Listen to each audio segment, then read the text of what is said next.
year 2015 is the 100th anniversary of the sinking of the Lusitania.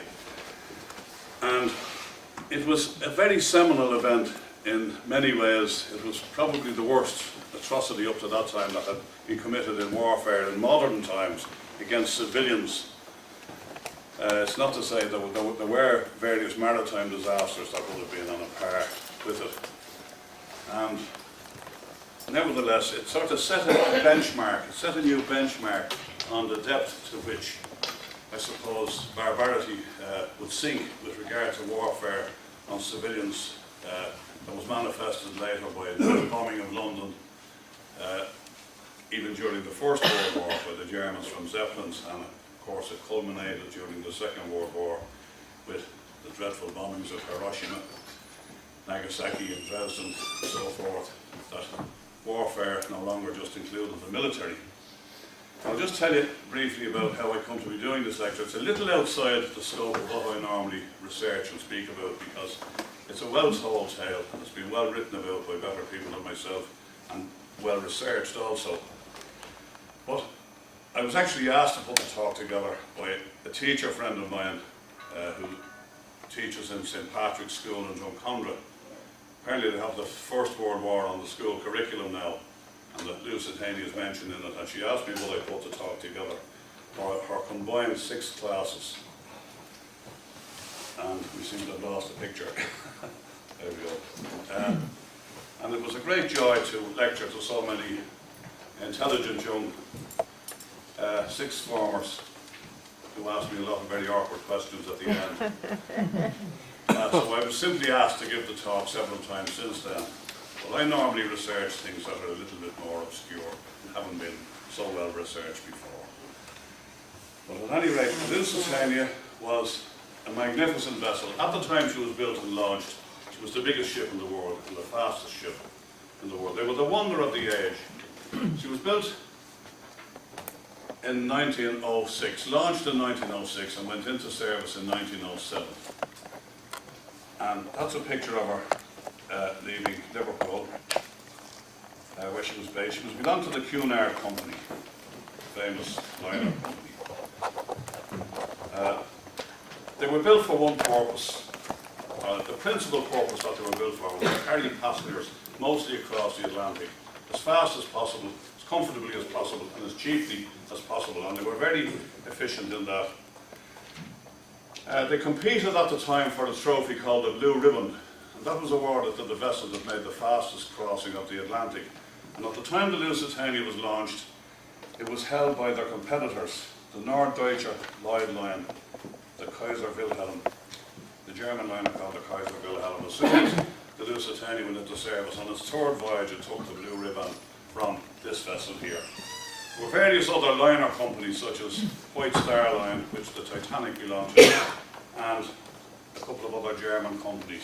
Now you'll see a lot of illustrations giving you comparisons of these great liners at the time, and this is one of the great big ships upended alongside one of the first skyscrapers in New York. This is actually the Woolworth building, and it's absolutely, I've stood beside it and looked up at it, it's absolutely enormous. But you'll see a lot of this sort of thing as well, comparing the various liners to the pyramids.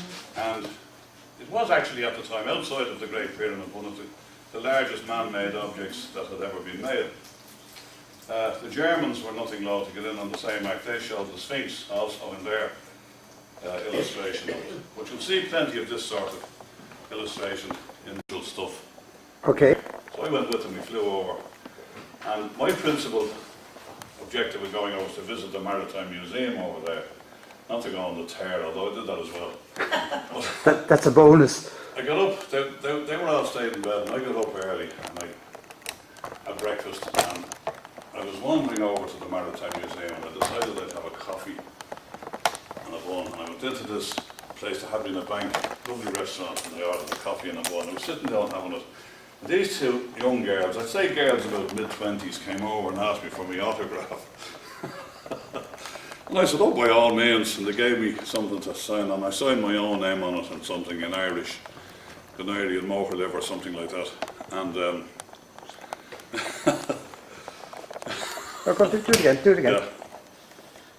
Yeah, the thing has gone off, as you Oh, can it doesn't see. matter because I'm filming you. That's it. Right. I didn't, Not too Master of bad. Arms. Yeah. Yeah. You're not I actually going knew tomorrow. one of Freezing, absolutely freezing Yes. out there. So, we're just saying that we're going to the JA Museum tomorrow. the year 2015 is the 100th anniversary of the sinking of the Lusitania. And it was a very seminal event in many ways. It was probably the worst atrocity up to that time that had been committed in warfare in modern times against civilians. It's not to say that there were various maritime disasters that would have been on a par with it. And nevertheless, it sort of set a benchmark, it set a new benchmark on the depth to which, I suppose, barbarity would sink with regard to warfare on civilians. That was manifested later by the bombing of London, even during the First World War by the Germans from Zeppelins, and of course it culminated during the Second World War with the dreadful bombings of Hiroshima, Nagasaki and Dresden and so forth, that warfare no longer just included the military. I'll just tell you briefly about how I come to be doing this lecture. It's a little outside the scope of what I normally research and speak about, because it's a well-told tale and it's been well written about by better people than myself and well researched also. But I was actually asked to put the talk together by a teacher friend of mine who teaches in St. Patrick's School in Drumcondra. Apparently they have the First World War on the school curriculum now, and the Lusitania is mentioned in it, and she asked me would I put the talk together for her combined 6 classes. And we seem to have lost the picture. There we go. And it was a great joy to lecture to so many intelligent young sixth formers who asked me a lot of very awkward questions at the end. So I was simply asked to give the talk several times since then. But I normally research things that are a little bit more obscure and haven't been so well researched before. But at any rate, the Lusitania was a magnificent vessel. At the time she was built and launched, she was the biggest ship in the world and the fastest ship in the world. They were the wonder of the age. She was built in 1906, launched in 1906 and went into service in 1907. And that's a picture of her leaving Liverpool, where she was based. She was belonged to the Cunard Company, famous liner company. They were built for one purpose. The principal purpose that they were built for was to carry passengers mostly across the Atlantic as fast as possible, as comfortably as possible, and as cheaply as possible. And they were very efficient in that. They competed at the time for a trophy called the Blue Ribbon, and that was awarded to the vessel that made the fastest crossing of the Atlantic. And at the time the Lusitania was launched, it was held by their competitors, the Norddeutscher Lloyd line, the Kaiser Wilhelm, the German liner called the Kaiser Wilhelm. As soon as the Lusitania went into service on its third voyage, it took the Blue Ribbon from this vessel here. There were various other liner companies such as White Star Line, which the Titanic belonged to, and a couple of other German companies. Now you'll see a lot of illustrations giving you comparisons of these great liners at the time, and this is one of the great big ships upended alongside one of the first skyscrapers in New York. This is actually the Woolworth building, and it's absolutely, I've stood beside it and looked up at it, it's absolutely enormous. But you'll see a lot of this sort of thing as well, comparing the various liners to the pyramids. And it was actually at the time, outside of the Great Pyramid, one of the largest man-made objects that had ever been made. The Germans were nothing loth to get in on the same act. They showed the Sphinx also in their illustration of it. But you'll see plenty of this sort of illustration in various advertisements for the Cunard Company. One of the Lusitania's funnels up the middle of Broadway, and the ship, a comparison of the size of the ship to the street. However, if you look at some of the liners that are plying the oceans today, that's a picture of the Titanic, which was bigger than the Lusitania, transposed upon, I can't remember her name now, there's something of the seas. Yeah. Rhapsody. Utterly, absolutely enormous. vessels. Yeah. That's a picture of it. The oasis of the seas. And I'll just give you an idea, there's the Titanic down below, 47,000 tons. And the Lusitania was considerably smaller than that again. Now she was actually built in John Brown's yard in the Tallaght, up in Glasgow, that yard there. And I've actually dry docked there on one particular ship that I was on. And at the time in the 1960s, it was a very, very old-fashioned yard, and some very old-fashioned practices were still being carried out there. They had ceased building ships at that stage, and they merely did dry docking and repairs to vessels. And one of the old guys in the yard showed me around the showed me all the machine shops, and he showed me the great big cutout that had been built. First of all, to launch the Lusitania, and then subsequently to launch the great big liners such as the Queen Mary and the Queen Elizabeth, all of which I saw during my seafaring career. It's hard to imagine that such a big ship could be launched in so tight a place. But as I said, they were the wonder of the age, and they had a magnificent turn of speed, these vessels. And if you look at the underwater lines of them, it's almost like a speedboat. She was powered by 4 great big propellers. Gave her a speed of about 26 knots, which was a very, very fast vessel for its day. Modern liners probably do about 35 to 38 knots. You could water ski behind them. But we'll just give you an idea of the beautiful shape underwater. It's almost like a speedboat. And there's another magnificent picture there. The 4 3-bladed propellers were subsequently changed to 4-bladed propellers, which gave her an even greater turn of speed. But she was powered by a very, very innovative device called a steam turbine that was invented by an Irishman. Steam turbines are simply rotor blades that get high-powered steam injected onto them, whereas the other type of vessels, like the Titanic, had piston engines. Powered by coal, the steam was generated by coal, but nevertheless they were a very, very efficient form of propulsion. And not too long after the steam turbine was invented in the early years of the century, it became the preferred method of propulsion, particularly for warships and for great liners. They were invented by this man here, an inventive genius from Bourne in County Offaly, Charles Algernon Parsons. His family were great scientists. They invented the great big telescope that's still to be seen in Bourne, some of you may have seen.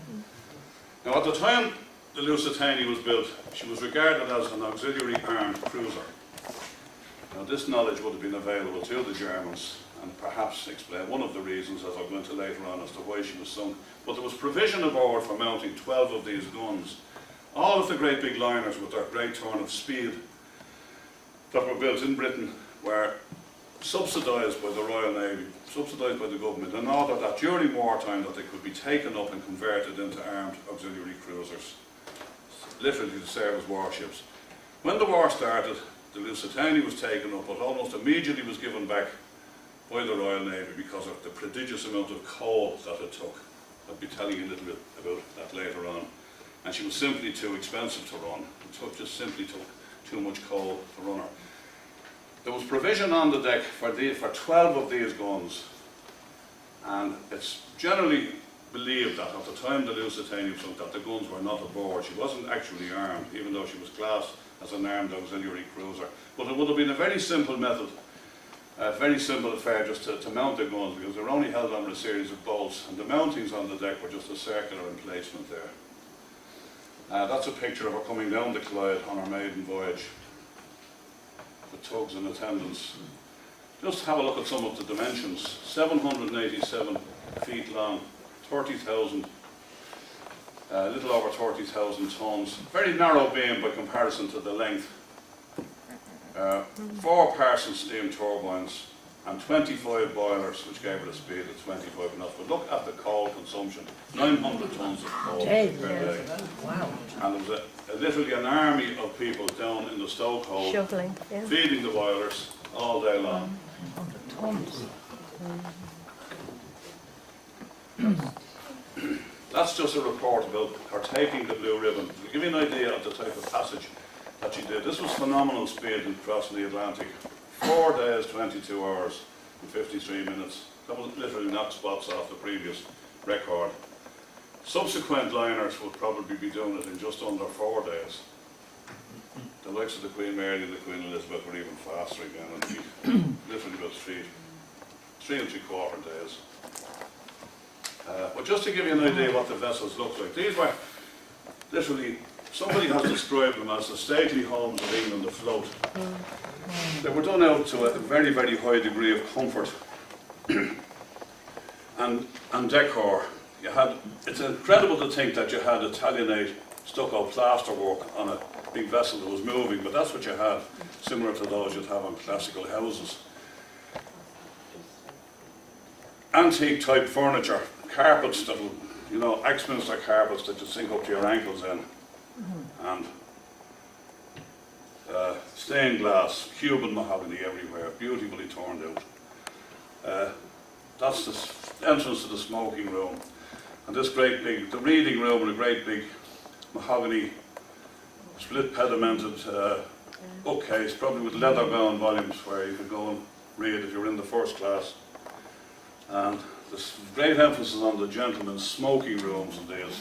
After dinner, the gentlemen would all retire to the smoking room to have their cigars and brandy. The second class wasn't very far behind that. It all depended upon how much you were prepared to pay, the degree of comfort that you got. And within each of these classes, there were various degrees also. Again, just depending right from, literally from the steerage up to the first class, there were varying degrees, depending upon how much money you were prepared to pay. But the second class fit out was probably almost as good as the first class. And coming down to the third class, then you had extreme comfort, I'd say, by comparison to what a lot of the people, the poorer people, would have been used to who were emigrating mostly. It was mostly emigrants that travelled in the steerage. But you can see that the dining room here is very, very well appointed, and the restrooms and smoking rooms that they had also, and places where you could relax and play cards and so forth. A great feature of the likes of the Lusitania was the fact that everything on board was worked by electricity, elevators, electric light, and so forth. That'll just give you an idea of what some of the cabins look like. Now, that's a third class cabin. In the third class, you could have 4 berths. You could have a cabin with 2 berths. Or you could even actually get a cabin with 1 berth in the third class, again, depending upon what you were prepared to pay. It's a pity that we can't see those photographs just gone out in colour, but this is a reconstruction of a section of one of the first class accommodations on one of the big liners, and it's absolutely magnificent. It's the mahogany and beautiful lighting everywhere. A lot of other comforts up on the deck, the various cafes out around the boat decks and so forth, and plenty of deck chairs and stuff. I actually had deck chair tickets in my possession, belonged to the Lusitania, that I picked up at an old market, but I actually gave them to the Kinsale Museum, and that's where they are now presently on display. I also got, in the same bundle, I got these lottery tickets. It was something you could enter on board ship by paying a small fee, and you could guess how long the ship was going to take them, from pilot to pilot. And whoever got nearest to it got the money, got the jackpot. But you don't tend to see a great many photographs of the crews of these vessels, particularly of the lower orders as they would have been regarded. These were the people who worked in the engine room. Now there are a couple of other photographs of the likes of the stewards and the deck officers and so forth. But you don't tend to see the poorer people. In an awful lot of walks of life in early photography, that is so. Rich people tended to photograph themselves, but this is actually the engine room gang. Shortly after the launch, when they'd had a religious service from the port chaplain, and most of those were Liverpool Irish guys. Very tough job they did down in the stokehold. But just to get a look at the menus on board, everything was at the very best, and marvellous selections of food.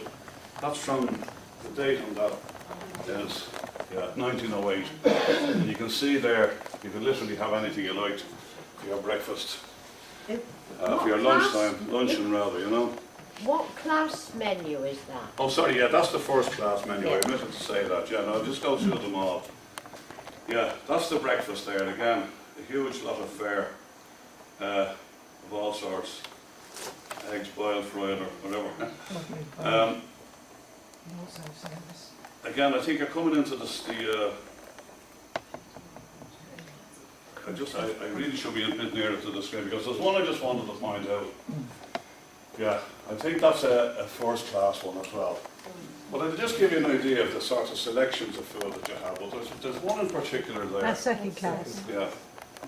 There's one in particular, that one there is a first class menu and it's dated 1914.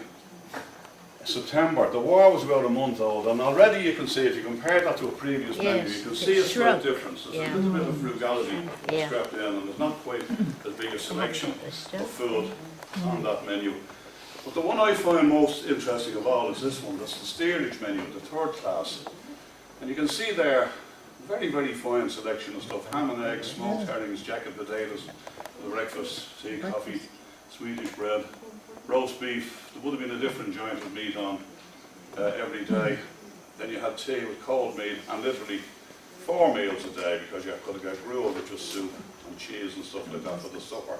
And I venture to say that that was probably better fare than most of the emigrants, poor emigrants would have been used to back home. So they were getting off to a very good dietary start to their adventures in the New World. But I mentioned that they were the wonder of the age. And this is a series of photographs of the Lusitania on our maiden voyage coming into New York. And you can see that she's created quite a stir because there's a lot of people down on the quay wall simply to see her coming in. Possibly some of them would have been awaiting their relatives coming ashore. And the decks are crowded here with people. And a lot of people out with their parasols and straw hats. And a great air of festivity around the place. Again, this is the same scene from a slightly different angle. Ship being brought around and pushed alongside the berth by the tugs. You see quite a lot of carriages. And these are the carriages waiting. It's amazing that in these series of photographs, which would have been taken in 1907, that the motor car hadn't come into it yet. Even though there were motor cars around, there's not a solitary car in any of those series of photographs. So it kind of gives you a picture of the age, still the age of the horse and cart, the horse and buggy, whatever. And that's a sort of a panoramic view. Again, it's very evocative because you can see the old here, the sailing ship, and the new, the great big new steamship coming into berth. That's just a three-dimensional view that I pick up. If you look at that for long enough, you can actually see it in 3 dimensions. It's a stereographic view of the Titanic in our berth. I picked it up somewhere for a couple of euros. Now, during the First World War, America in the early years was a neutral country. There were a huge amount of German Americans, a big German population living in America. A lot of people had emigrated. And particularly in New York and on the East Coast. And this was the German ambassador to the United States, Count von Bernstorff. Now, Count von Bernstorff and this gentleman here, his spymaster, Franz von Papen, literally knew everything that was going on about the Lusitania. Because he had extensive agents planted in the company and working as dockers and so forth. They knew what was going aboard the Lusitania. And as we see later on, it was the question of what actually went into the cargo of the Lusitania that has always been the great big question about her. But von Papen was ostensibly the military attaché, but he was the spy master and he had an extensive spy network and he literally, as I said, knew a hell of a lot was going on.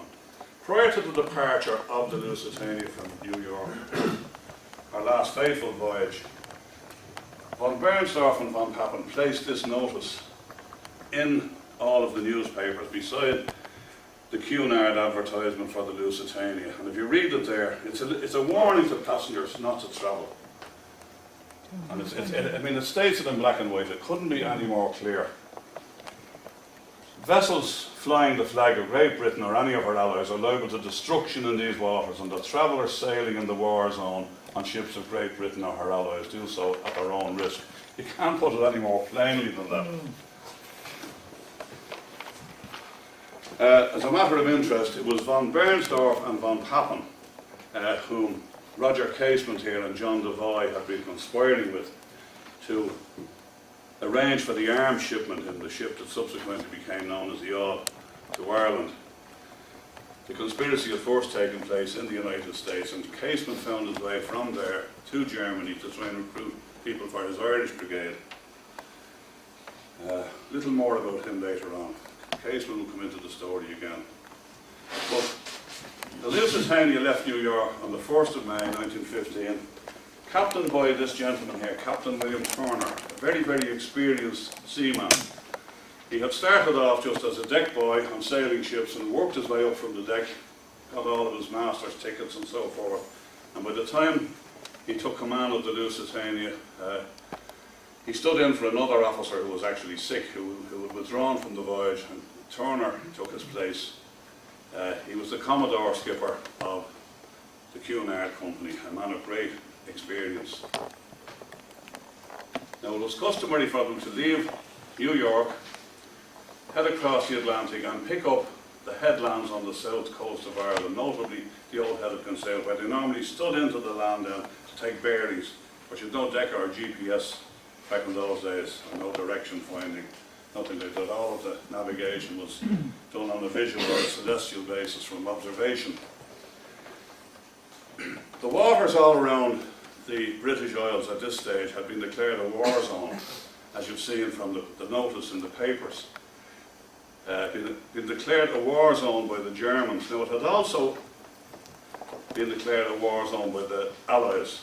So it was a two-way, a double-edged sword. And anything flying the German flag or associated with imports to Germany was liable to be sunk by Allied warships, because it was a very heavy blockade taking place of Germany. And most of the German war at sea was being prosecuted by the use of submarines. Now, waiting off the old head of Kinsale on the 7th, the day the Lusitania was sunk, was this gentleman here in his submarine, Captain Lieutenant Walter Schweiger, in his submarine U-20. Again, he was a very, very experienced seaman, one of the great aces of the German Navy, who had sunk quite a lot of vessels. Now, the question arises, the story of the Lusitania is literally riddled with conspiracy theories. And it's up to yourself to try and decide, because it's very, very difficult to tease out the actual truth of the matter, because there was so much propaganda and so much story twisting by both the Germans and the Allies. It's very, very difficult to believe an awful lot of what you read, an awful lot of what was published. And one of the conspiracy theories is that Schweiger was lying in wait for the Lusitania to sink her. That may or may not have been true, but subsequent interviews with some of the crew don't seem to confirm that. At any rate, with him in the U-20 was this man here, a man who's the figure again in the story, the second officer, Raymond Weisbach. He was the man who actually pressed the button that fired the torpedo that sank the Lusitania.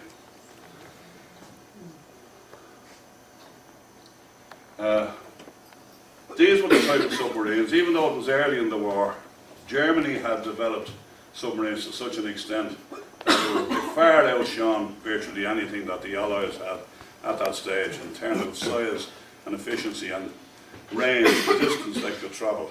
They were very, very big. In fact, they differed very little from, even though they did get a bit bigger as the First War progressed, they were very, very similar to those which operated in the Second World War. And U-20, can you see it there, and the one that Weisbach subsequently commanded is also there, U-19. They were very, very similar. Now, as I said, it was customary for the Lusitania to set a course and probably arrive off the old head of Kinsale about 20 miles out, and then alter course towards the land to get 4-point bearings by the use of an azimuth compass, which gave them their exact position on the chart then. And will give them a good idea of when they were going to get to Liverpool, taking account of the tides and so forth. Again, the conspiracy theorists come into this very strongly now with the fact that sometimes orders were given to the liners to zigzag, and it's not known whether the Lusitania had orders to zigzag, because Captain Turner would never ever divulge the orders that he'd been given by the Admiralty. The Admiralty was in communication with all of these vessels, and he would never divulge. He was sworn to secrecy. If course, he would have been a reserve naval officer also, as most of the merchant navy officers were. But he would never divulge whether he'd been given orders to zigzag or not. But in effect, he did actually zigzag, because when he approached the Irish coast, he turned sharply to port to head in for land to pick up the bearing. So, and effectively, that was creating one part of a zigzag. Schweiger was waiting in his submarine, had the periscope up, and could see the liner a good distance off. And according to all reports, he couldn't believe his eyes when the liner suddenly altered course and steered towards him. Had the liner continued on its course that it was on beforehand, they would never have been able to catch up with her. But in actual fact, the liner steamed right into their path. And he gave the command to fire. He had only 2 torpedoes left on board the vessel. He fired one. Whether or not he intended to fire the second one is not known.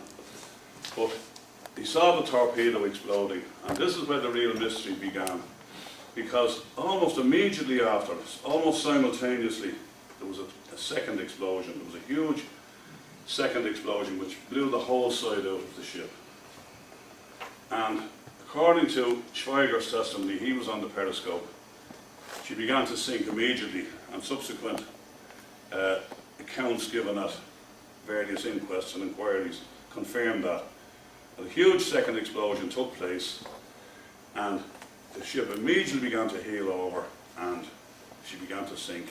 Now, she was going ahead at the time. She was making about 18 knots. She wasn't doing her customary 26 knots, because the company had actually cut back on the consumption of coal, and there was something like a 20% decrease in the boiler use. Some of the boilers were shut down. But even at that, even doing 18 knots, she would have been still relatively fast by comparison to most vessels, and probably would have been able to outrun a submarine on the surface at any rate. But the big mystery about the whole kernel of the mystery about the sinking of the Lusitania is what caused the second explosion. There are theorists that say there were munitions on board. There were certainly munitions in the form of rifle bullets and so forth, but a passenger liner wasn't supposed to be carrying high explosives. And the British authorities and the company and everyone else wholeheartedly denied that there were any explosives on board. Now, you can make up your own mind, and a lot of people have spent an awful lot of time trying to find out what caused the explosion. I have no doubt in my own mind that there was high explosives on board, because even at this stage, warfare was beginning to bog down on the Western Front. They were extremely short of filling for the artillery shells that were being used in such abundance in France, and there were huge exports of stuff like gun cotton and high explosives coming in from America in cargo ships. But even though the Lusitania wasn't supposed to be carrying stuff like that, it's generally reckoned that she was. Some people will tell you that the coal dust exploded, that aluminium powder that she had on board exploded, and other people will say that the boilers exploded. But there have been tests done which virtually confirm the fact that none of those characteristics would have been able to blow such a big hole in the side of the vessel. So I think there's very, very little doubt about it. We'll go into that a bit later on. But the vessel continued moving through the water because it would take several miles to get the way off it, and immediately the order was given to abandon ship. And it's very, very difficult to get your head around the sort of panic that would have ensued on a vessel that had been struck by a torpedo and began to sink immediately with such a huge explosion. Had it just been a case of the torpedo alone without the second explosion, she may well have taken a risk, but the chances are that she probably would have made it back to port with various watertight bulkheads and so forth, and repair crews and what have you. It would have been a very, very small affair by comparison to what actually happened. But panic ensued, and people running around looking for their children, their wives, their husbands, trying to get lifeboats into the water. And again, just as with the Titanic some years before, it was very, very difficult to launch the lifeboats. The lifeboats were hung in these sort of davits here. Now, I've actually experienced launching a wooden lifeboat from these type of davits. When I did a lifeboat ticket during my seafaring years,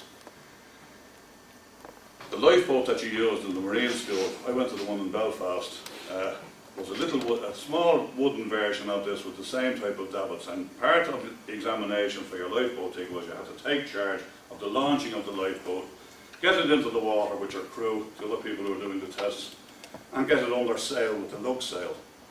And the boat we were using was only 17 feet long. There used to be one in Dunleary also, you may remember it, at the Marine School there. But it's a difficult task, and you really need people who know what they're doing. And with people running all over the place and panic ensuing, and many of the crew indeed killed, it must have been extremely difficult to try and get the boats launched. And out of all of the lifeboats on board, something like only 6 were subsequently launched on the port side. Sorry, on the starboard side. Because you took a list to starboard, that's the right-hand side. The boats on the port side became utterly useless because they were too high up, and you need the momentum of gravity to lower the boats. They just overhaul themselves with these rope falls through great big 3-fold purchase blocks. They also had some of these inflatable, collapsible lifeboats on board, but as I say, very few of them actually got launched, and this is a representation of what the scene would have looked like, with some of the boats being overloaded and some of those that were launched actually were in a sinking condition. Yeah. People jumping into the water, the vessel still ploughing ahead, people clutching onto anything literally that they could in the water. Again, this is an illustration drawn from some small sketches that were made by somebody that survived.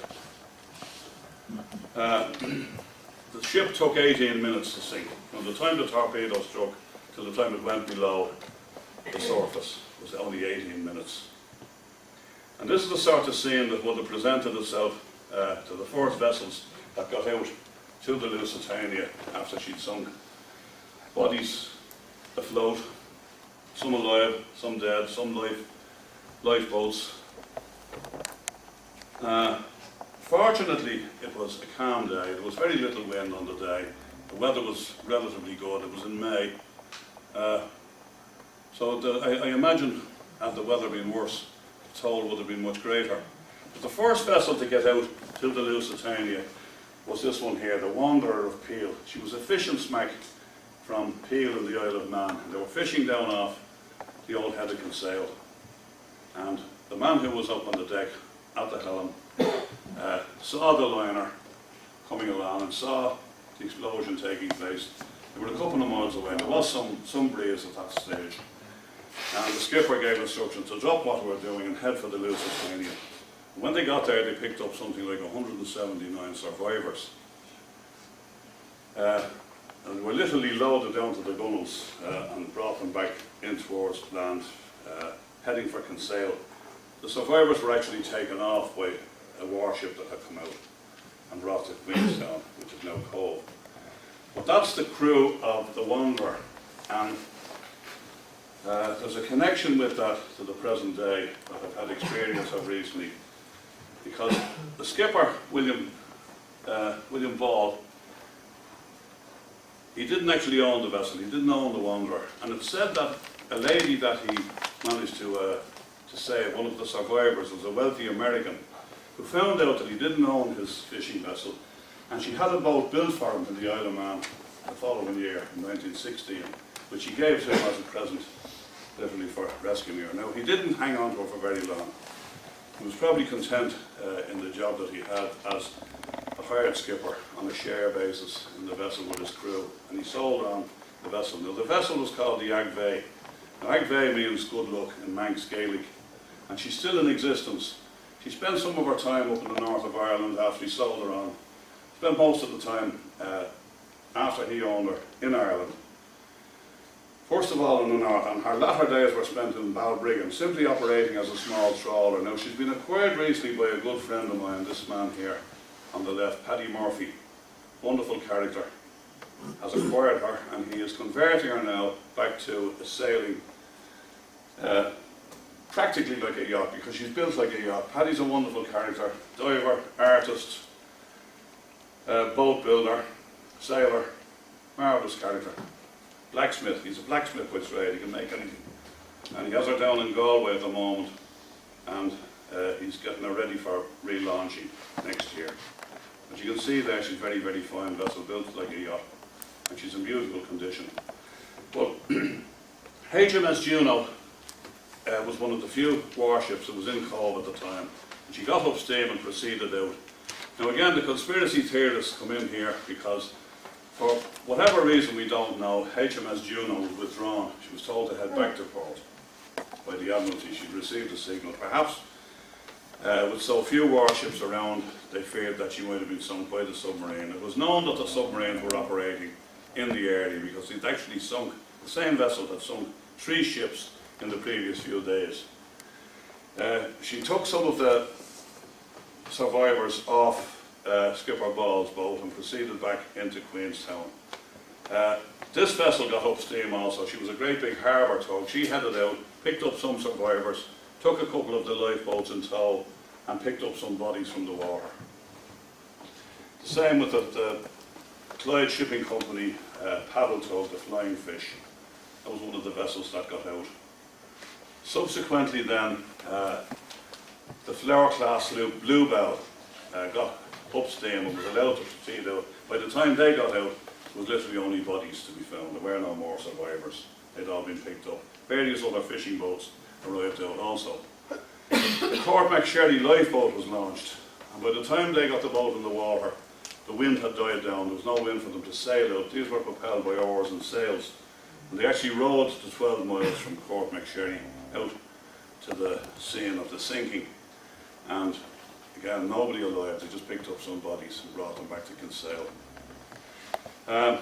It was viewed at the time as a horrific tragedy and as a horrific atrocity committed by the Germans. And of course, the British authorities seized on it as a wonderful opportunity for propaganda, and they milked it to the last as far as portraying the beastly Hun as a murderer of women and children, etc.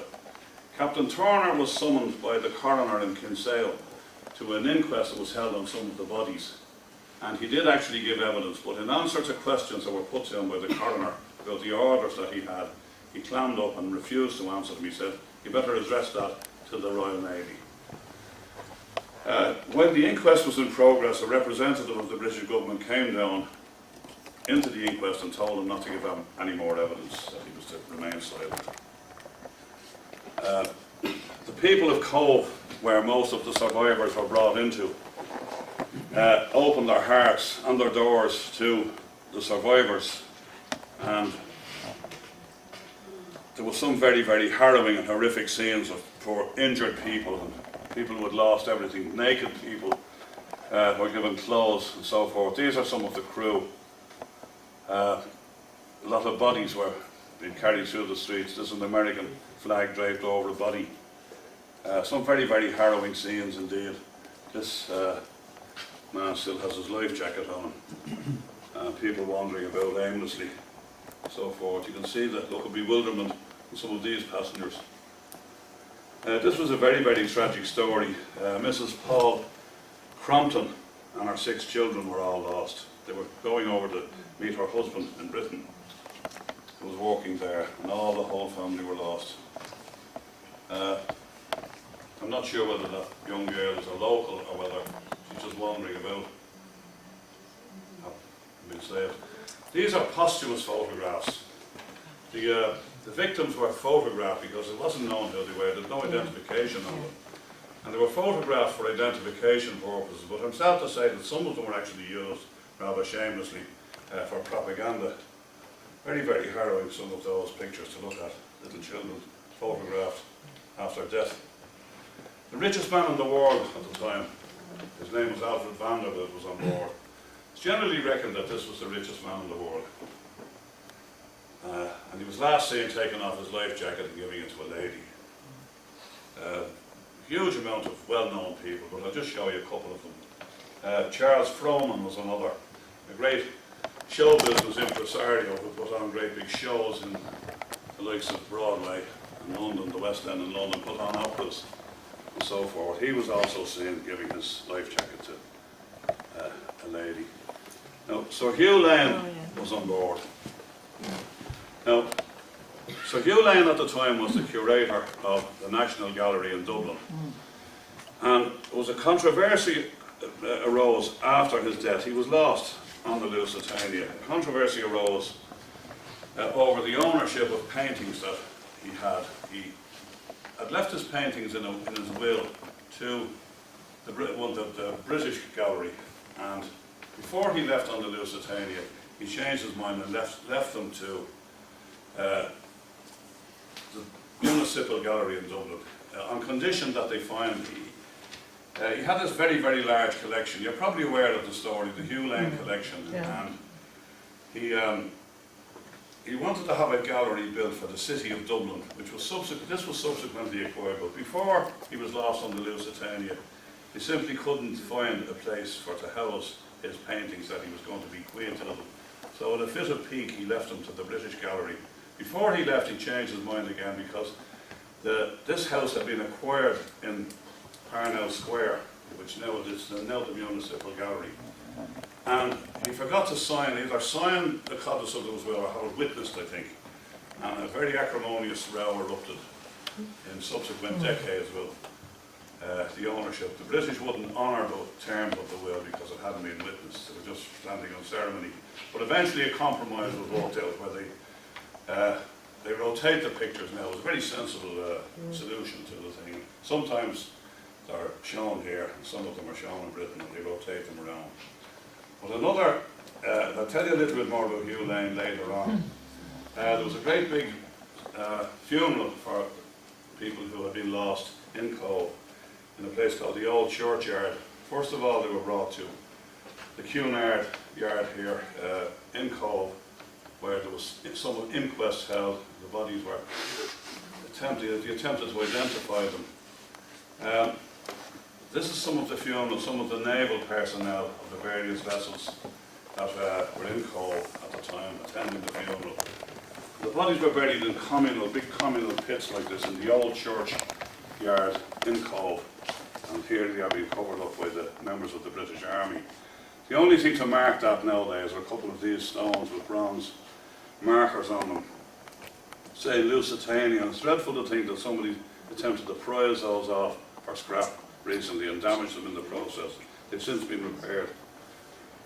Dreadful act of vandalism. But just to give you an idea of the amount of people that were on board, total passengers 1267 and total crew 693. So 1960 people on board. It's thought there were 2 stowaways as well. But you can see it's a very, very high proportion of people who were lost in total. Nearly 1,200 out of over 1,900. Only 765 survivors. The proportionality between the passengers and survivors and the crew and survivors, strangely enough, was about the same. Generally speaking, crew members tend to survive a bit better because they would be more used to launching lifeboats, perhaps, and would be sort of, more used to being around the water and what have you. The total bodies recovered was very small by comparison to the amount of people who were lost, and bodies kept turning up around the coast for some weeks afterwards, some as far away as Wales, and some up around the west coast of Ireland, around Galway. The amount of bodies not recovered, 885. As you can see, a very, very high rate of attrition amongst the children, 94 out of 124. And the Americans aboard fared very badly. Only 11 survivors out of 139. This was a photograph that was got up. It's literally only something that was being posed at the time for propaganda purposes. Because that's not a Lusitania lifeboat. And there would not have been a boat of this type aboard with that sort of lettering on it. I certainly reckon that these are people posing for propaganda purposes. But the lifeboats that were brought in, they were very, very big lifeboats. They were well over 30 feet long. And there was a lot of these around when I was a young child that had been converted into cabin cruisers. And I remember in Lowth there was one with the Lusitania's name still on it that had been converted into a lovely cabin cruiser. And I was actually aboard it one day with my father. The guy that owned it was a friend of his, and we were looking at the engine that was in it. It was something that had been put in. It was actually a Model T Ford engine. But there were a lot of them around at the time, those type of vessels, but they're all gone There were various riots took place in some cities, notably in Liverpool, where German people, people with German names who had lived in Britain for generations, some members of the Jewish community also. And this is a couple of photographs taken in Liverpool of a mob storming a German shop. I think Aschenfeld is the name. The police are there, they don't seem to be doing an awful lot about it. And this is a little further on, where they've actually got into the living accommodation upstairs and are throwing stuff into the street, and the police seem to be just standing there. There was one such episode in Dublin. A German, or a shop with a German sounding name, I think it was a butcher's in Mary Street or Henry Street. Somebody threw a brick through the window and was subsequently arrested. And he got 3 months in jail for his trouble. That was the only incident, such incident in Ireland as far as we know. Now, this man here is often cast as the villain of the piece when it comes to all the conspiracies and the blame culture that arose with regard to the Lusitania. Winston Churchill. He was the First Lord of the Admiralty at the time, and he was, being half American, he could see, he was a man of great vision in his own way. He could see that it probably was going to be necessary to bring the Americans into the war if they were going to subdue Germany. And he bent every effort to try and get the Americans to come in, and he's notably, reputedly rather, was heard to say that it would be a good idea if a ship carrying Americans were to be torpedoed, that perhaps that would be a spur in order to bring them in. He's often been accused of withdrawing warships, not giving a warship cover to the Lusitania as she approached. Sometimes destroyers would be waiting for the ship to escort her up to Liverpool. Sometimes the ship actually came into Queenstown to unload the mail. Conspiracy theorists will tell you that he deliberately withdrew all of this cover. I personally don't think that's the case. I think it was just a fortuitous encounter that Schweiger had with the Lusitania, even though he may have been aware of the fact that she was approaching the coast. The fact that she steamed towards him at the time. We'll never actually know, because the propagandists had a field day with this, and as I say, the truth is one of the first casualties in war, as you know. But, however, a man that Churchill had tasked with naval intelligence was this man here, Admiral Reginald Hall. He was an intelligence genius. He was the man that set up the equivalent of, or the forerunner of Bletchley Park during the Second World War. Now, you're all aware of that, the people who broke the German codes, the Enigma codes. Well, the forerunner of that was an outfit called Room 40 that was started by Admiral Hall. And it wasn't a well-known fact at the time, and indeed not for a long time afterwards, that Room 40 cracked every one of the German radio codes. Now, they were paranoid about that news getting out, so consequently the information that they got, they were able to decode every solitary German radio transmission. They also had interdicted all of the telegraph messages that were being sent through neutral countries to German legations abroad, and they interdicted all of those and decoded every one of them. They were afraid that news would get out, so consequently, as I say, they didn't always make best use of the intelligence.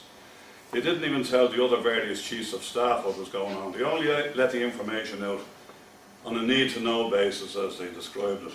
But he was literally a propaganda genius also, because he was great at planting false propaganda and false messages for the Germans.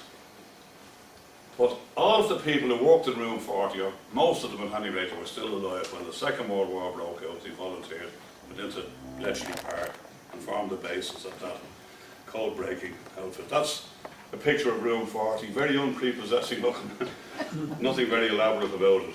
But they were very, very effective. And these are some of the transcriptions of the German transmissions. They transmitted in Morse, in code, and they changed the code every so often. But they were such geniuses at code cracking that I don't think there was a solitary code in the First War that wasn't cracked by them. The Germans were never aware of that throughout the whole of the conflict. These are some of the transmissions that have been translated. Some of them relate to the Lusitania. There was a Board of Trade inquiry got up in Westminster under Lord Mersey. A blame culture arose with this incident, as it does with most tragedies. You needed somebody to blame, and Churchill and the various Lords of the Admiralty were very anxious to blame the captain. They didn't want the blame to fall on themselves. And it was a very, very cowardly thing to do, really, because the captain had acted impeccably throughout the whole thing. He didn't, as far as we know, disobey any orders, and he just did his job, in other words. But Lord Mersey wasn't having any of it, and he found Captain Turner to be entirely blameless, and he laid the blame on wholly on the Germans. He was the man who conducted the Titanic inquiry also previously. Captain Turner became very embittered for the way he was treated. He carried on as a seaman, as a sea captain with the Cunard Company up to the time he retired. But apparently he was a very, very embittered man, but he would never divulge anything, any of the details that had transpired between him and the Admiralty as to his instructions. Luck wasn't with him, because when he went back to sea, he was subsequently torpedoed again off Cape Matapan in Greece in 1917 in a passenger cargo liner called the Ivernia. But he survived the war, and he's buried here in the family grave. 1933 he died. Where? These are some of the manifests of the lists of cargo from the Lusitania. This is what she was carrying. Now, there are some things on this that could be open to question. It makes no mention whatsoever of high explosives, naturally. But it does mention aluminium.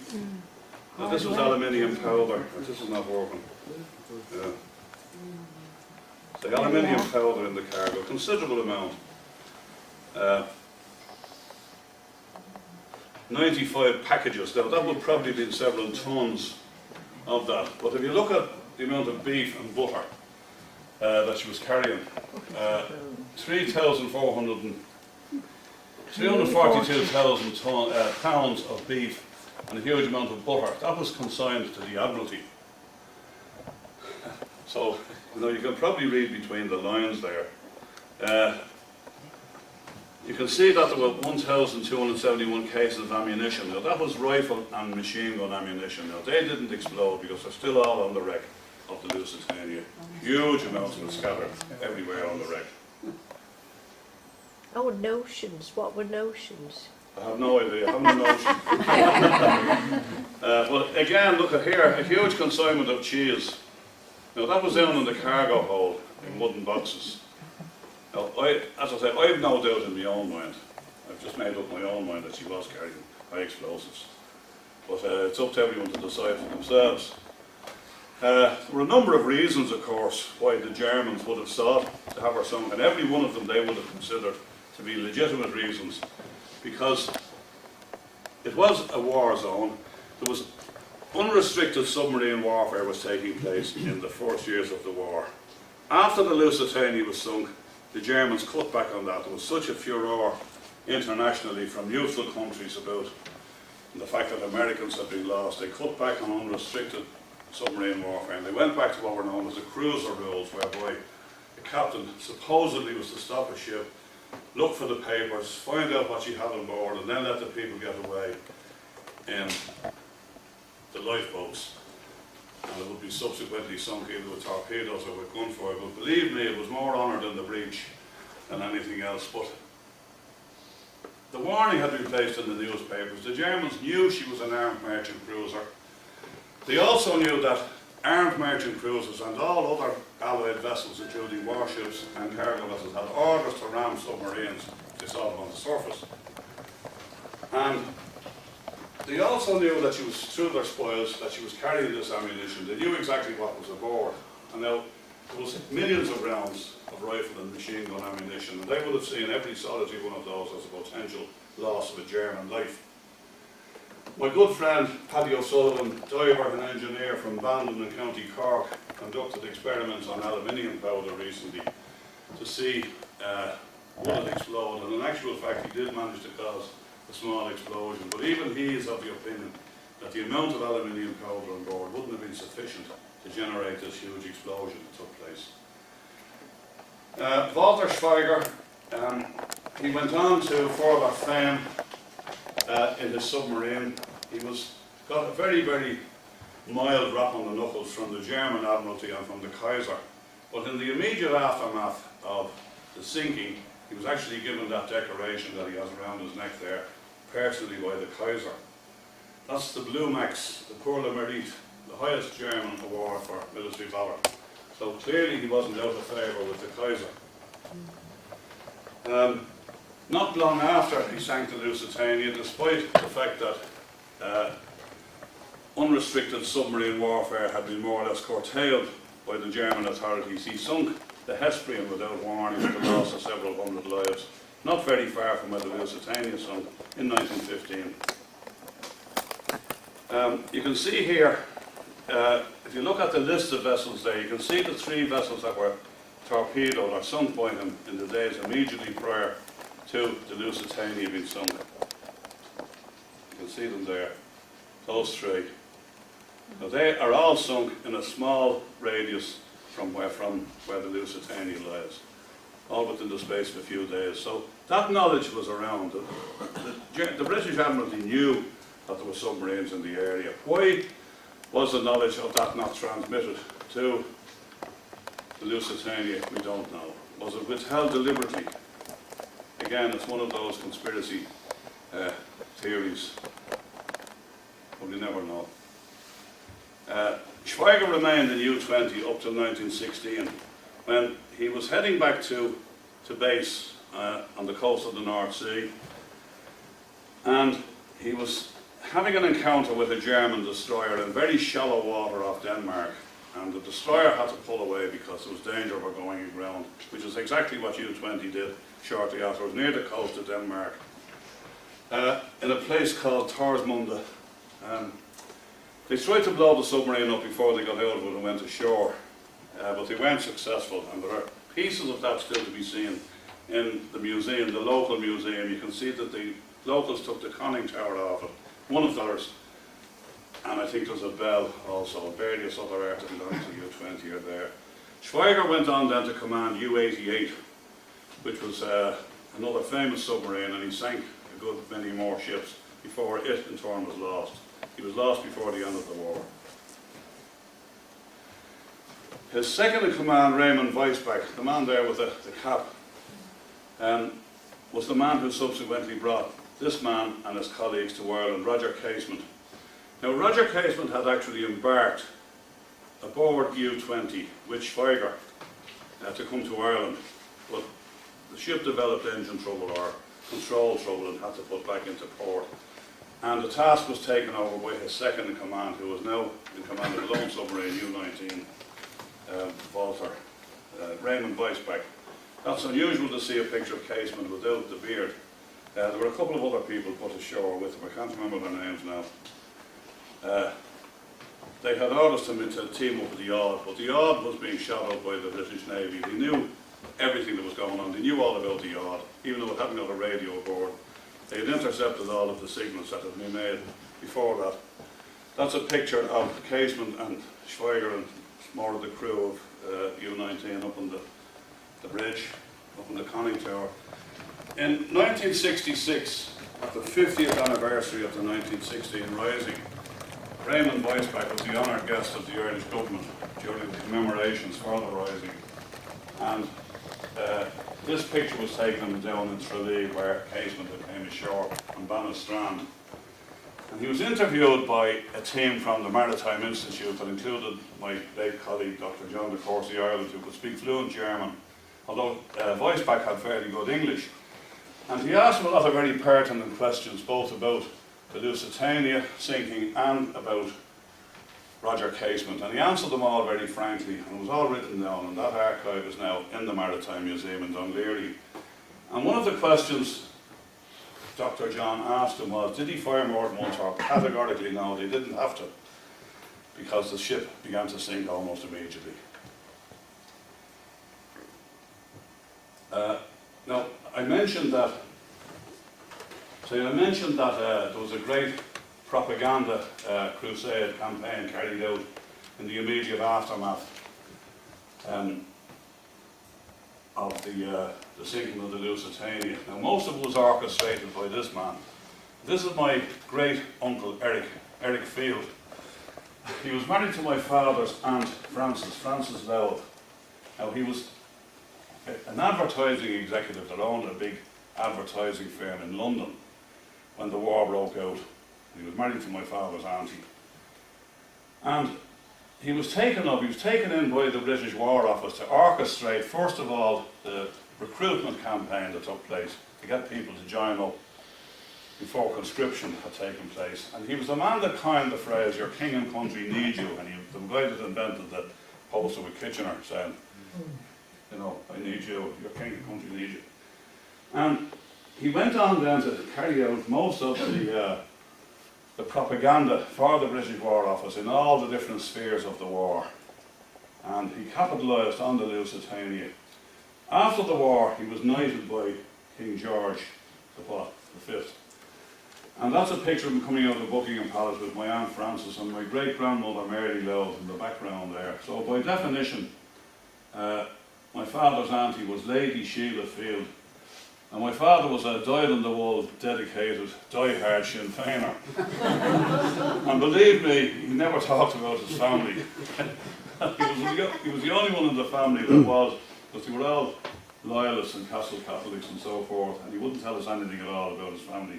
I'd love to have known that information when he's alive.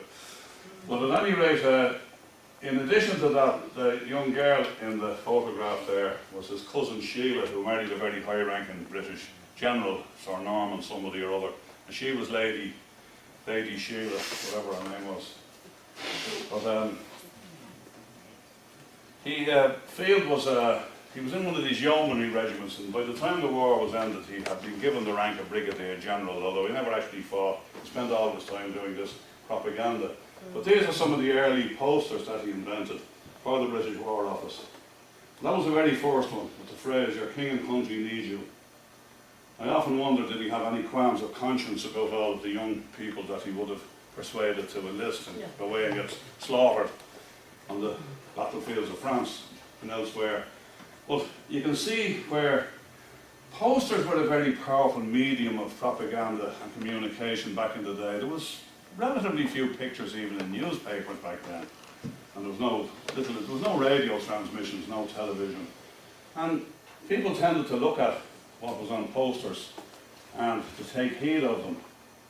But a lot of the early posters to do with recruitment had also to do with the Lusitania.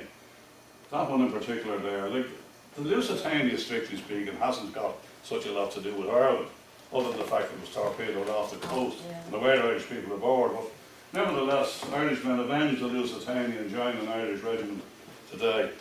There's another one there with the Lusitania sinking in the background.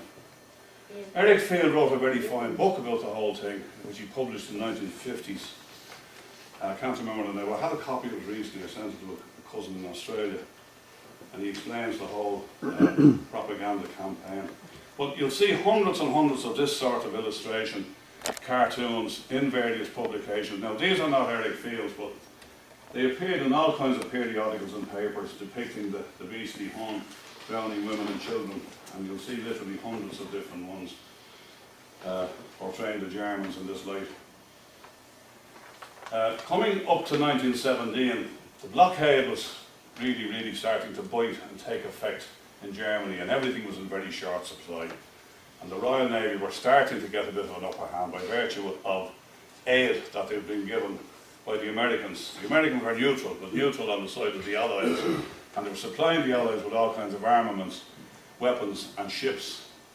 So it was decided to resume unrestricted submarine warfare, and in no time at all of these American ships were sunk, as it was known again through their spy network that they were carrying munitions bound for the Allies in Europe.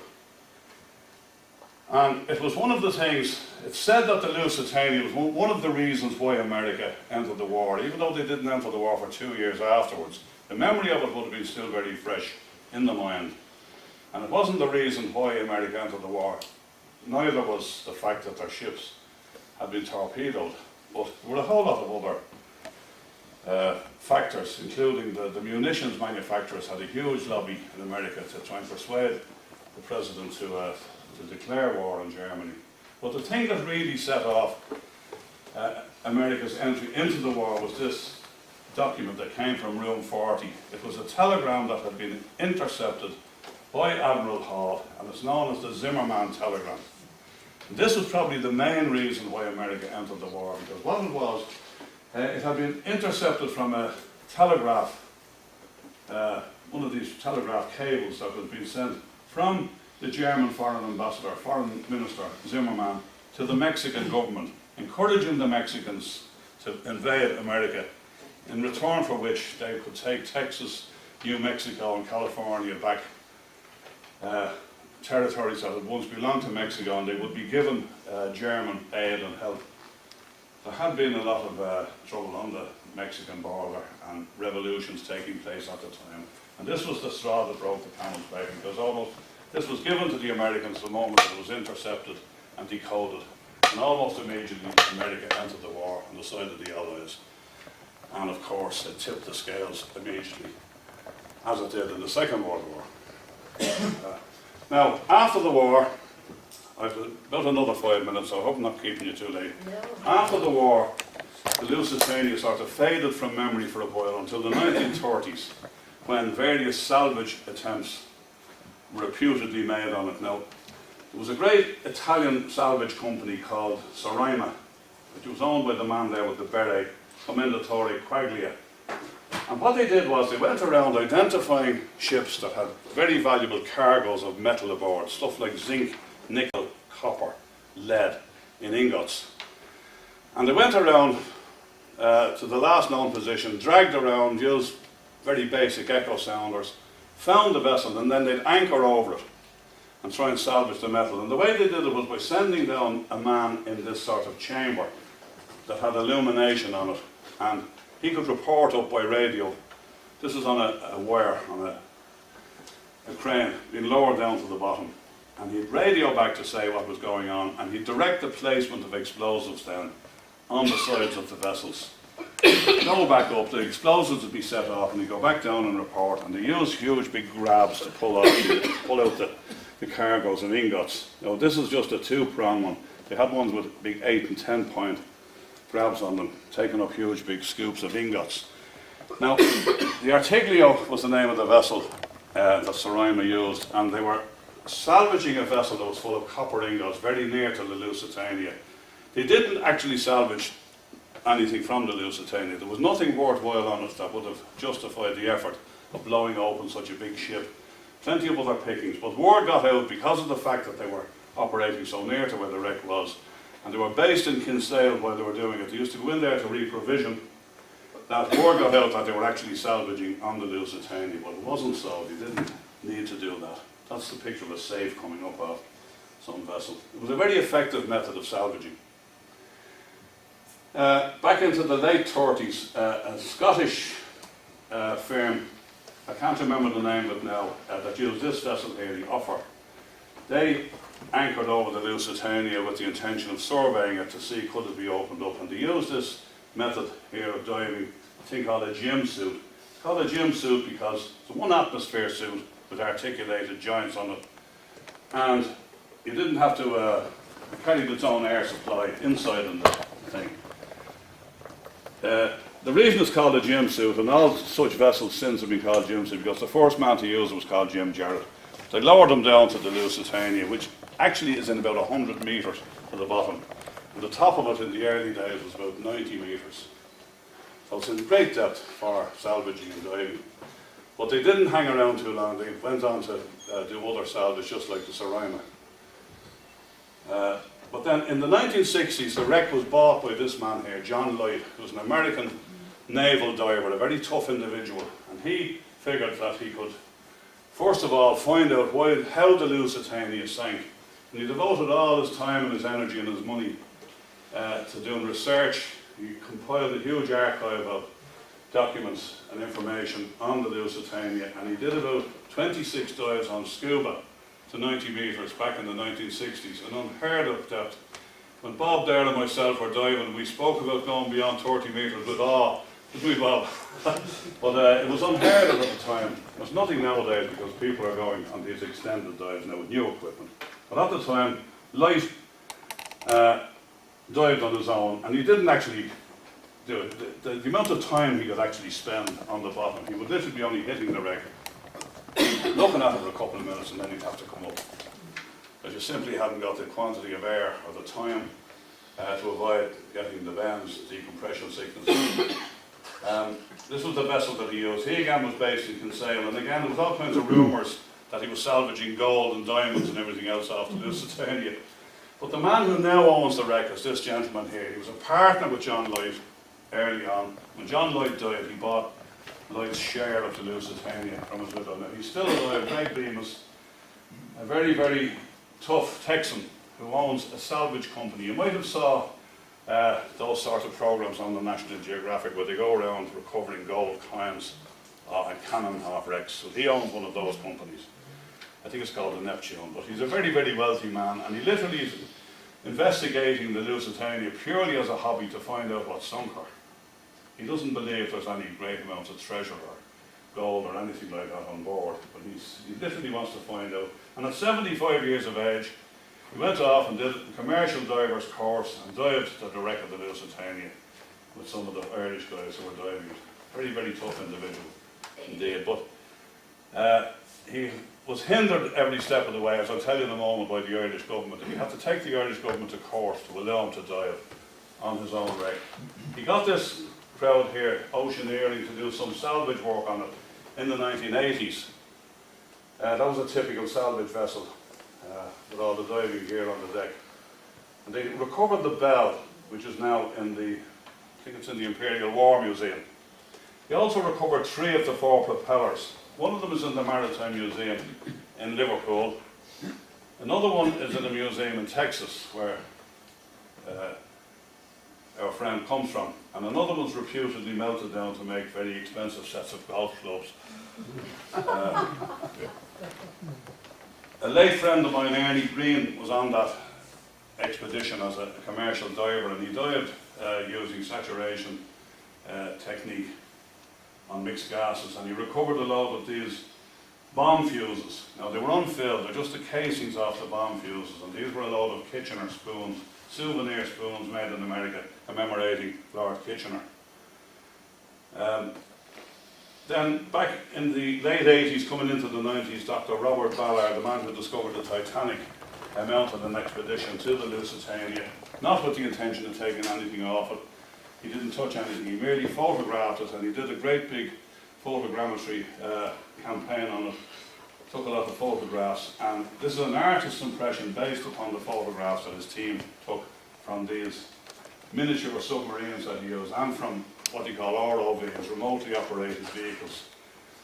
But you can see that the vessel is lying over on the starboard side, so there's no way in the world you're going to be able to find out how big the hole is or what's inside in it, because it's lying over on the side that was damaged. And it's actually festooned with nets, been heavily netted over the years.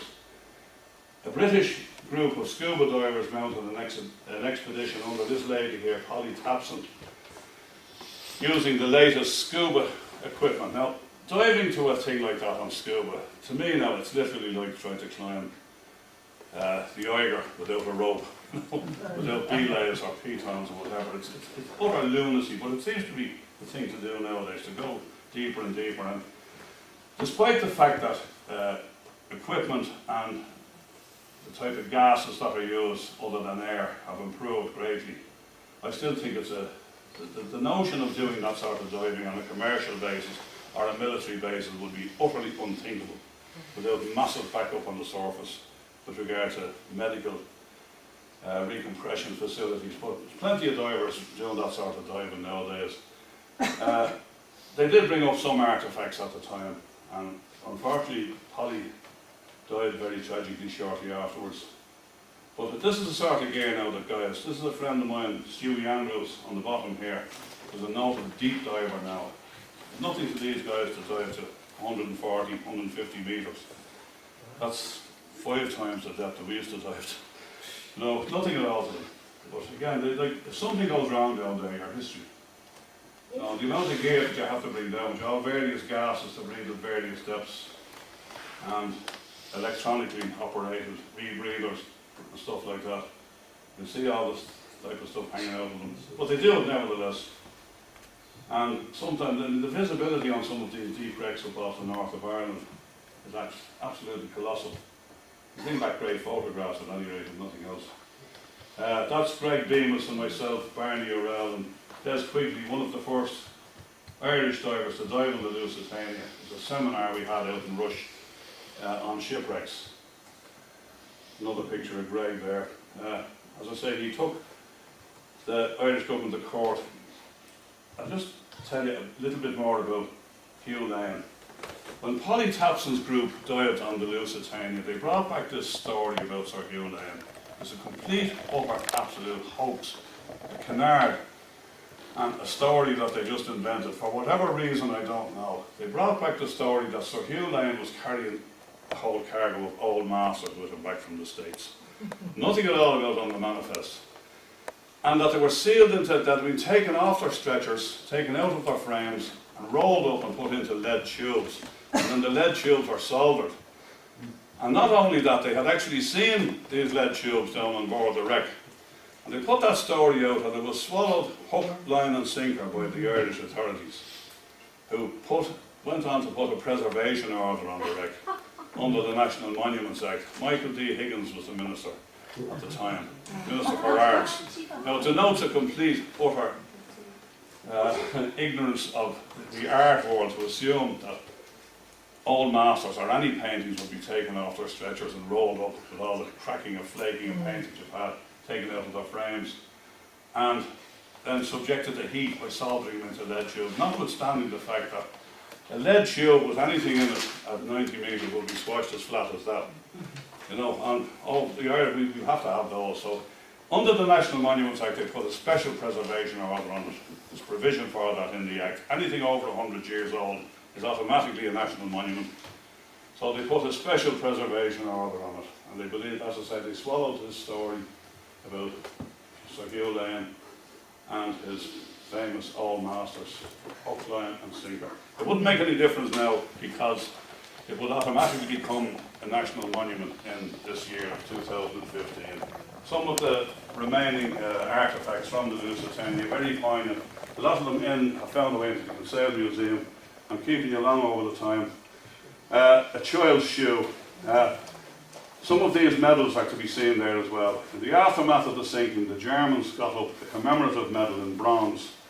That was seized on again by the British as a propaganda exercise, and they reproduced the medal and distributed them in Ireland with a bronze covering on them. And you can see here on both sides of them, on one side you have the Cunard office and Death selling tickets to the passengers. And it says Geschäft über alles, which means business above all. On the other side of the medal you have all of the appurtenances of war on the deck, and it says underneath Keine Bandwehr, which means contraband. So there's still a lot of those knocking around as souvenirs. That's a wicker deck chair that's in the museum in Kinsale. Some of the ammunition that was brought up recently by a government diving team. That's just 303 ammunition. As I say, it was near the place where the explosion took place, but it doesn't actually explode. You have to fire them from you strike the thing on the bottom to get them to fire. You can see it was made in 1915. It'd be just manufactured. Various life jackets that turned up in various parts of the coast later on. Again in the Kinsale Museum. An American mailbag and a watch that was recovered by one of the divers that stopped at the time the ship sank, and a lady's garment of some sort that was recovered. Just to put the thing in context of, as I say, the barbarity that subsequently took place in warfare and wars against civilians. In the Second World War, these three ships were all torpedoed within the 1 week in the Baltic by a Russian submarine. They were German ships. Now, as the Russians were advancing westward, the Germans were pulling out of the occupied territories, and the three ships left Gdansk, excuse me, as it is now, with over 20,000 people between the three ships on board. Something like 200 people survived the sinking of the three vessels. So it puts the sinking of the Lusitania into some sort of perspective. I mean, they're all examples of the most extreme barbarism against civilians. But the Wilhelm Gustloff was a German state liner.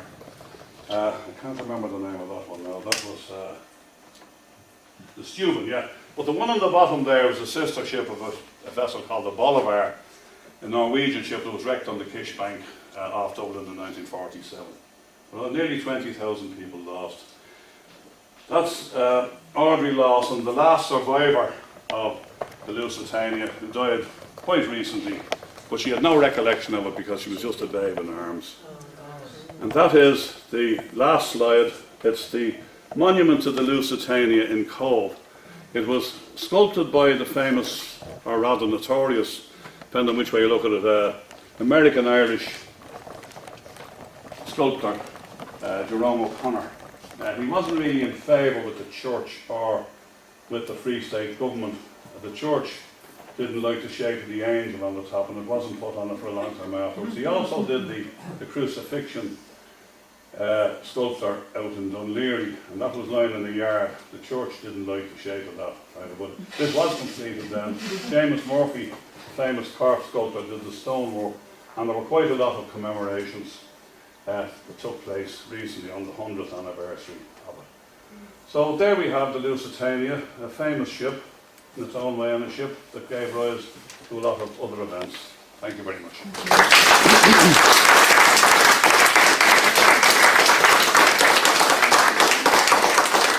So, meanwhile, with Cormac, are there any questions? Right, John?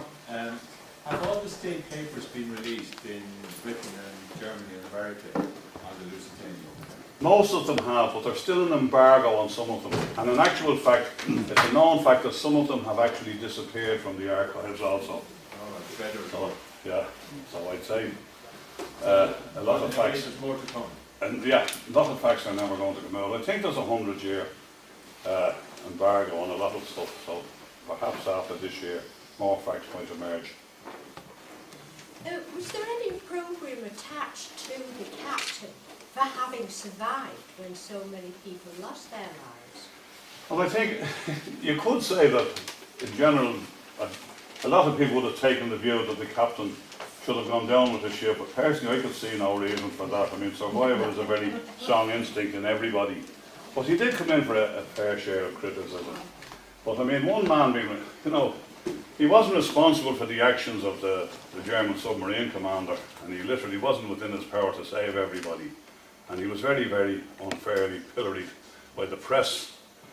And it was literally just as a result of a propaganda campaign that were got up by the Admiralty, and probably by my great uncle Eric as well.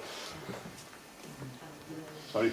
I'm not absolutely certain, but the ratio of crew to survival, who died to survival, and the ratio of passengers, it looks to be very much in favour of the crew.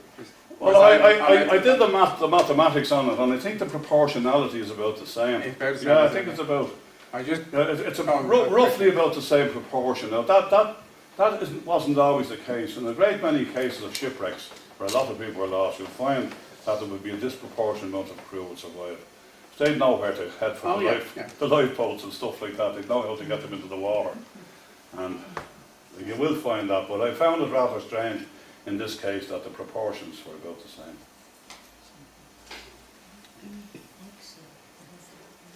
Right. Just a few little notices. There's a little box at the back. If you want to give a few bob to help this society. We're a voluntary society and we depend completely on your donations. Anything less than 50 quid, don't bother. The last thing is, you may have seen me wandering around with a camera attached to me, or me attached to a camera. What we do is, all these videos eventually go up on Facebook. And if you go onto Facebook and look up Tallaght Historical Society, you will see it. Now obviously they won't be there by tomorrow or next week. It'll probably be 3 months before they're up. But the past 2 years are up there on Facebook. Some there already, are there? Oh, some there already, yeah. There's about 15 up there already. Yeah. So, good meal, Margaret. I was slán bhaile. Thank you very much.